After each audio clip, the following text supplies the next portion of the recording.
Hi, everyone. Thank you very much for tuning in to another episode of the Practical Broker Podcast.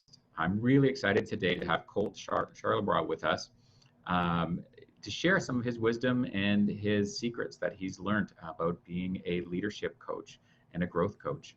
I met Colt a little while ago through a really good friend of mine, Rich Danby, and he connected us up, and I thought, man, this man has passion, he has wisdom, and I'm so thankful that he's be able to come on our show today and share it with you. Colt grew his business. He was originally started as a real estate agent, grew a big team selling over 100 homes a year, and then realized that he had a passion a little bit different than selling real estate, and took a leap that a lot of people are scared to do. They say, I'm not happy with my career, and even though I'm making money, I'm going to shift into something that really where my passion lies. So Colt, welcome, and talk to us about that journey. Talk to about how did that happen? That's a big shift. Thanks, Chad. It's great to be on the show. Thank you. This is my first podcast. I'm pretty excited to get to share with some people. So hopefully it goes well. Hopefully there's some value added here. For sure. Listen, man, I got into real estate a while back. I was 25 years old when I started, and just full of ambition, full of vigor, wanted to conquer the world, wanted to be the biggest agent ever, and probably for all the wrong reasons. You know, I think at the core, I was trying to prove myself as a young man, trying to find my mark in the world, and thought that if I could be the best at what I was doing, then people might notice me, and all these silly games we play as a person trying to find himself, you know? Yeah. And I got to be number one. Yeah, absolutely. And and why do you need to be number one? And so for me, it was like, I set out on this journey, and no matter how much advice I was getting at the time, that, you know, no matter how much resistance I was facing, I just had to keep plowing forward, had to keep making it happen. I think a lot of people will relate to that.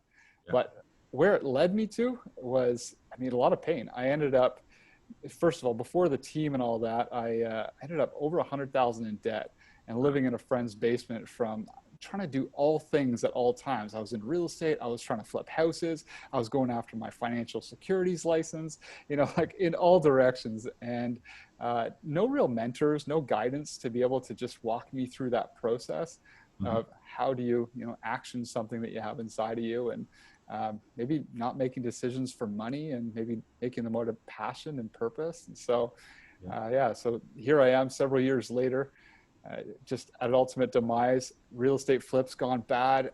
Asking my friend if I can live in his basement. I'm living there with him and his pregnant wife. And my other friends are saying, like, aren't you supposed to be successful? Aren't you the one selling all these homes and building this big business, Colt? And it's just like, Chad, man, that was like a super humbling time in life. And just a time of reevaluation, really to recalibrate and say, who am I for? And, you know, who am I here to serve, right? So, right. How am I here to serve them, I should say. And so getting a little sense that I really felt compelled by helping others. I always identified with the struggle of the entrepreneur because of the pain I had been through, wanting to help that startup entrepreneur or that seasoned entrepreneur that was just stuck, get unstuck, and knowing the mindsets and relationships that it takes to get out of a hole when you're in one. And so I started coaching at that point. This is, 5-6 years ago. And at the same time, still building the team and, still trying to prove myself to some degree in the industry, and only to realize that, I needed to let all that go and start fresh, as you mentioned earlier. So, through part of that process, sorry, do you have a question? No, that's great. No, I can see a lot of people, especially a lot of young entrepreneurs, or first, I don't know if young by age, but young by entrepreneurship age, where you start in that passion and you think you're on the right track. And sometimes the world sends us to school, right? And realize, well, no, you're too many distractions. And I was kind of chuckling in my mind, that shiny object syndrome, we were talking about your real estate license, your securities license. I coach clients, not for money, but just as my clients in the mortgage business all the time. I'm like, guys, you have a great business, focus on it. Stick to what your one or two things and just hit it out of the park. Yeah. When I sit down with business owners all the time, my question is always why. And not just once. I want to know why. And if you would have asked me why I got into the business way back when, you would have heard the things that weren't sustainable, the things like, well, to make $1 million so that I can blah, blah, blah, all these things that weren't really that valuable to me. It wasn't about actually contributing to someone's life. It wasn't about making a difference. It wasn't something that was intrinsically wired in me that was going to keep propelling me each and every day, the rainy days as well. Yeah. And so so when I sit with someone, I want to know why, because I describe it like this, Chad. I mean, if you're standing on a stool, I'm going to walk around and kick all the legs to make sure it's worth standing on, Nice. so That's a good analogy. So how did you find your why? And what was that journey that led you to that question? it was a coach, actually. I mean, it was a coach who said, Colt, I hear your goals and I understand you want to achieve them, but I don't think that that's really what your goals are. And I'm like, that's crazy, because I'm paying you a ton of money to help me get them. He said, well, listen, I coach a lot of people and I just don't really feel like you're connected to these goals. So what is your favorite part about the business that you're in? And for me, it was just that. It was connecting with other entrepreneurs. I had clients that were entrepreneurs. I love the entrepreneurial nature of the industry that I had started in. And so as we dug down into that, he just took the boundaries off and said, well, what if you just sat in front of a few people and asked them what they were looking to do and see if you could help them get there? Yeah. So my first experience with that was I grabbed a few friends around the office and just said, hey, could we grab a session this week? I'd love to sit down and understand your goals. And a year later, fast forward a year, all of them either doubled their income or doubled the amount of homes that they had sold, as I started with realtors. And more importantly, though, they were excited about who they had become. And more importantly for me is it didn't feel like work. It's like there was work involved, but it was electric. Like I felt charged. I could speak for 5 hours a day in these sessions, and just little resistance. And so that was an indicator for me that it was time to make a shift. Absolutely. Well, that's amazing. It's funny. It took me a long time to really drill down, and there was a coach as well for me that helped figure out my why and what drives me. And I realized I love solving puzzles. That's my why. And in the finance world, every client is just one big puzzle. What's the best way to finance them? What's this, best way to get this project off the ground, or whatever it is.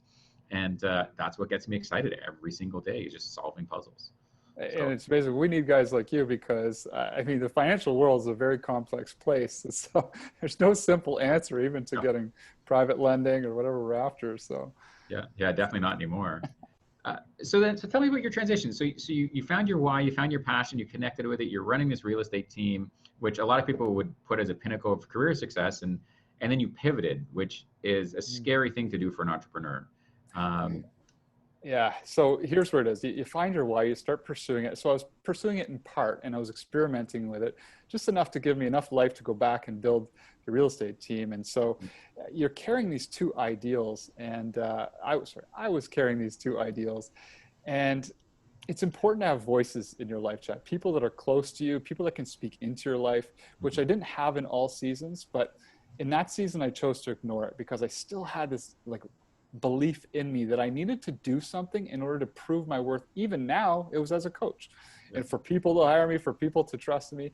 Even though I had results there, I still said, you know what, for something in me, I got to hit this goal of selling so many homes. And so what happened was I burnt out, man. I hit the goal, and it cost me health. It cost me, I mean, I was 4 months on a couch just recovering from a complete burnout. And the only reason being was because I was carrying a false belief. Right. And if you've had any experience with coaching, that's a lot of what we're doing behind the scenes is we're trying to pull out the beliefs that are hindering you, holding you hostage from the true, in my opinion, the God-given legacy that we're each born to live. So I think there's a unique call on each of us, and we've been given a unique experience and a unique sphere to bring that to. And it's our job to go find that and pursue it. Absolutely. I totally agree with you. Yeah, it's you're a little more eloquent. I call it our superpowers, that every one of us has a superpower, and you just got to find it. Yeah, absolutely. And we can have a super ego too that distracts us and pulls us in the wrong direction. So, one of my 4 months on the couch staring at the ceiling, it was a time of real evaluation.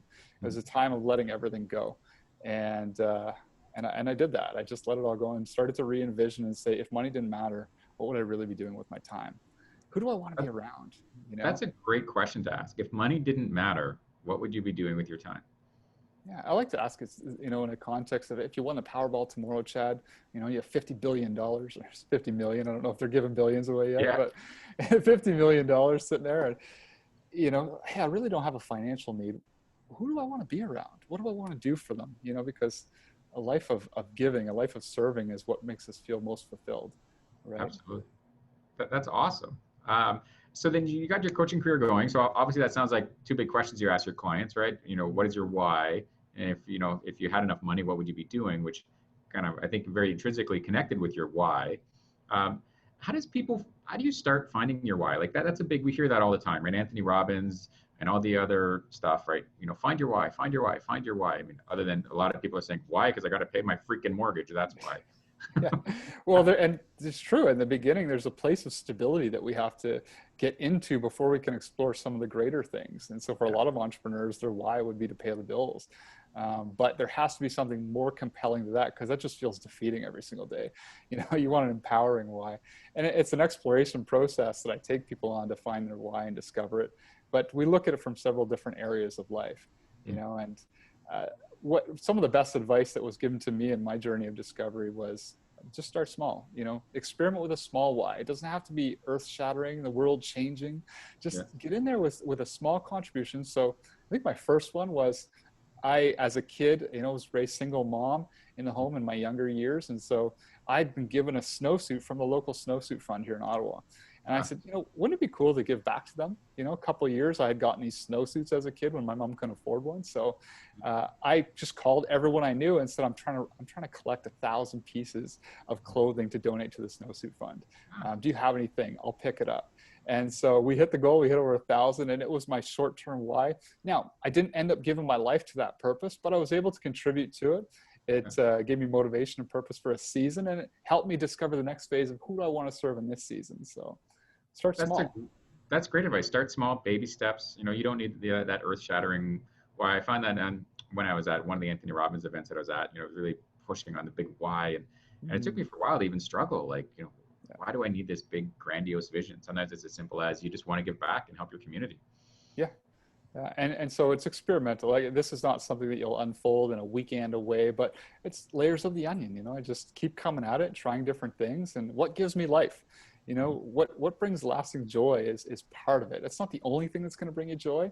And it's not always going to be the most sustainable, because there's some hard work to do too. Not every day is fun. Right.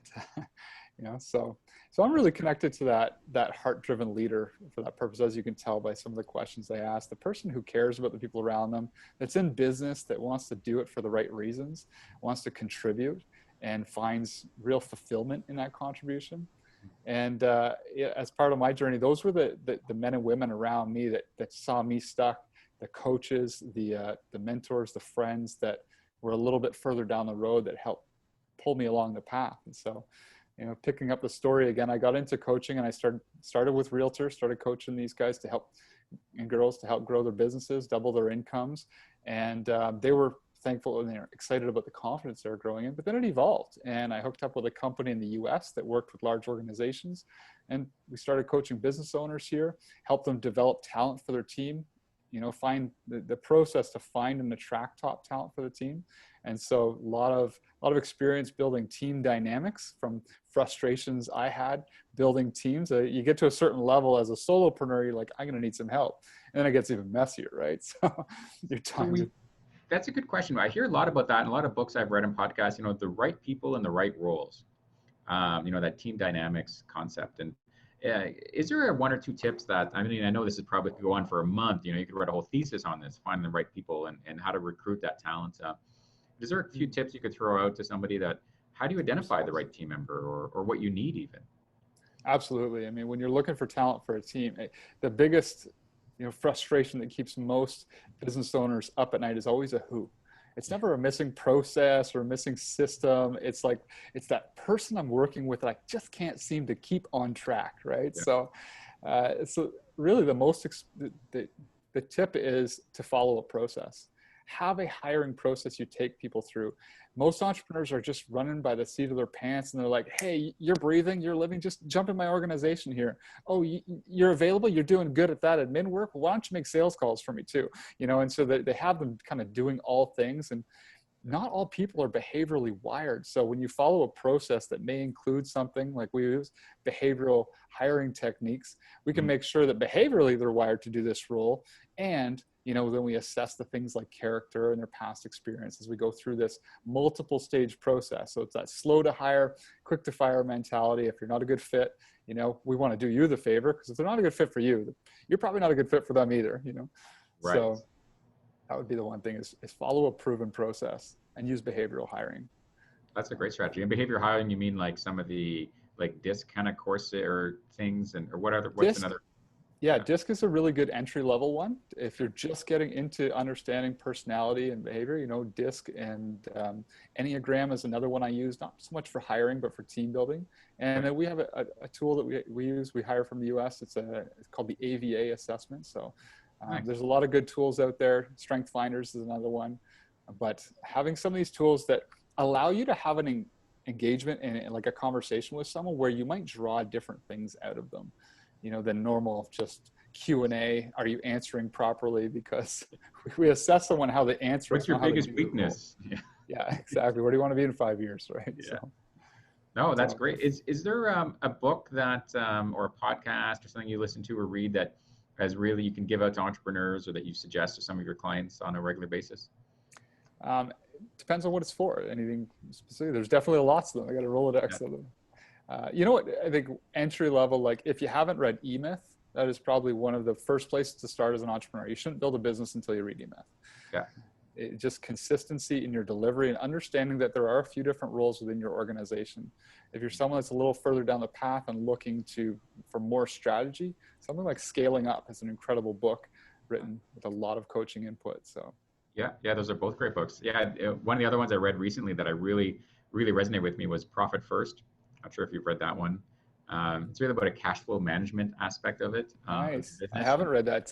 Leave it to the money guy to remind me to read a Profit First book. Yeah, and it's entrepreneurs are really, you just look at your bank account and you're like, oh, okay, I have X number in my bank account. I can do ABC. When in reality, that money in your checking account of your business is not really your money. It's some of it's the government's money, some of it's your employees' money, some of it's need for marketing. Or there's all kinds of stuff. So that balance, and it goes into some systems and strategies to do that. That's something that I started implementing, and it really helped shift my focus. It shocks me, and looking back, I made the same mistake. So I know the questions to ask, but the question of like, what's your burn rate? And most entrepreneurs do not know how much their expenses are and how many months survival they have. So, they don't know when it's time to take a break. And so they don't take breaks and they burn out, and they crash. Months survival. Most are running on days survival. That's it. Yeah, absolutely. So you started, you told me something really exciting a few weeks ago, that you started this new group specifically in Ottawa right now, that it sounds like you might expand elsewhere, but right now it's based in Ottawa. Tell me about it. It's called Push. What's that about? Yeah, the Push. It's the 90-day challenge. So in my one-on-one coaching, I was really enjoying, building teams with leaders and getting around and helping them get to their goals. But Chad, one of the things that I struggled with the most was accountability. Is that no matter how good their intentions were, they're lost in this world of distraction. Like there's so many things competing for their attention on any given day that when they state like, this is my desire, this is where I want to be in a year from now, 90 days from now, yet, 10 minutes from now, I've already forgotten about that destination. Yeah. So one of the things that challenged and what makes a good coach is helping someone stay accountable. And through experimentation, through a different, some of my own experiences, I realized that one-on-one accountability only lasts so long. So when I step into your organization and we do some coaching together, I know that I had a big drop-off rate after 90 days. So you're going to listen to me for 90 days at the very least. And then at that point, it becomes like a bit repetitive. It's not exciting anymore. It's not a shiny object. I'm actually doing the work, And so we put together these groups, these cell groups called the Push. And what it was it's a group of just respectable leaders. Like these are guys and girls that get around each other and they admire, the levels of production they're at and the character they all stand for. And so very selective of who goes into the groups. But the idea is that when you show up every day and you set your intention for the day as it relates to your 90-day goal, 15 years ago, you could set 10-year goals and all this stuff, but today's world changes so fast, especially with, COVID and all the shifting markets that we're in. As we have sites on 90 days, what's your intention for 90 day? And then what are you doing daily to accomplish that? So you're stating that in a group of peers that you respect and look up to. That's a much higher level of accountability, because after a while, they're going to be like, all right, I'm going to let Colt down today. But what they won't say is, I'm not going to let this person, especially some of them are referring clients back and forth. So they want to show up with their A game. Yeah. And it's been a powerful group, not to beat each other up in, but just to encourage one another, to really say, hey, you do good work, know that you're worth this goal that you're talking about, and what are you doing today to achieve it? And keeping it very clear and front and focus. So that's a really good advice. Is what is summarize that again? What is your 90-day goals, and what are you doing today to achieve it? Is that the question? Yeah, and so every day we state our intention for the day, and then there is a weekly mindset and refocusing call where we're working through what is the languaging we may be asking for clients in, or asking to find the next team member. So we work on some languaging, mindset, and then just celebrate together. Like, how are we doing in this? There's a lot of cross referrals too. Oh, what do you need next? You need to talk to this person, because everybody in these groups is highly connected in Ottawa, which I'd experienced these in like people around different cities, but I just wanted to build a community in Ottawa that was for each other and with each other. Nice. It's like, let's be in business together. Let's encourage one another. Not everybody's going to be the right fit for every group. I get that, but just a group of good, heart-driven leaders that are for each other. And yeah, that's awesome. That's a great, that's a great group and a great why. Connecting with people and just giving that back is phenomenal. And I just tie it back to my story. I was stuck. I was in a friend's basement, and it was some people that came around me, and it actually started a faith journey to me. And through some relationships and that, I was surrounded by these incredible, they were Christian leaders, and these are guys, Chad, that I would have paid money to just tell me what I would do anything to get in your presence. And they were calling me and checking in on me. And I was like, every person needs this on the journey. Every person needs people that care about them and are reaching out to them on their hard days. And so that was a big part of the vision, to just, how do we assemble this? That's amazing. Well, thank you for putting that together. And, it's something you touched on. It really resonated again with me, was you never know the effect we have on other people. This podcast will be out in the ether, and stories going to resonate with somebody. And sometimes just sending a text message to a person you haven't talked to in a little while. Hey, how you doing? Can I help you? I love that, Chad. Yeah. Simple things, right? Some can be very profound. And the snowsuit you got as a kid helped you create, this helped you get off the couch, and why, and give thousands of pieces of clothing to it again. Like, you never know what your effect today will have 5, 10, 15 years from now. Yeah, someone went to the trouble to not just throw that snowsuit in the carpet, but to say, someone may need this. I want to go drive to this place, donate this article, and it helped a young kid. And to your point, one of the practices that I really enjoy and really encourage in others is, if a name comes to mind for me in the day, if it's like someone I haven't thought of for a while, haven't connected with in a while, they pop into my head, I just believe there's a reason for that. And so I just reach out to them. How are you doing? What's going on? And I look for a way, like, we all, as driven business leaders, we are great at just beating ourselves up. So I just want to be the voice to others, to just check in and say, like, what does Chad need encouragement around today? And as we get into conversations, some stuff may come out. Yeah, I got a little bit of a grind with this. And if I can speak into that and encourage you in any way, or share some information that would help, then, that could really change your day and change the next 10 conversations you have, right? So. Absolutely. Well, that's amazing. I know you're doing good work, and I can't wait to be part of some of your future push groups, and I really look forward to it. So Colt, we're out of time for today's episode, but I think I'll definitely have you back in the future, where maybe we'll do a deep dive on some of these other questions. But if clients or people listening want to find out more about your coaching service, the push groups, these kind of things, do you have a podcast, or not a podcast, but you have a social media, email? How do they get in touch with you? Well, I tell you, I'm super encouraged to launch a podcast, and you've kind of given me some inspiration by just inviting me to one, so that's great. Really, the best way to get a hold of me is directly. I love connecting. If you're an Ottawa-based business owner especially, or even if you're not, I just love connecting with people who have a vision and are a little bit stuck. You can reach out to me directly at colt@coltcharlebois.com. I'm sure that the spelling will be in the show notes. Yeah. But and I'm happy to just hear where you're at, connect with you. If one of these groups makes sense, great. If not, if I can put some energy in your path and get you back on track towards your goal, that brings great delight to me. So that's amazing. Well, thank you so much, Colt. I really appreciate it. And people listening to the show, definitely reach out to Colt. You won't be disappointed in his resources. It's amazing. Please take the moment to subscribe to the channel. We're on all your favorite podcast apps, as well as YouTube. Click the subscribe or the like or the thumbs up, which, depending on what device you're on, it really means a lot to everybody here at the team. And If you have any comments or feedback, by all means, put them in the notes as well, or send us an email. The Practical Broker, we can be reached at our YouTube channel, anything online as a podcast, or through our website at bestinterest.ca. Thank you very much, everyone. Have an amazing journey. Chad, you're making a huge difference. I appreciate you, man. Thanks, man.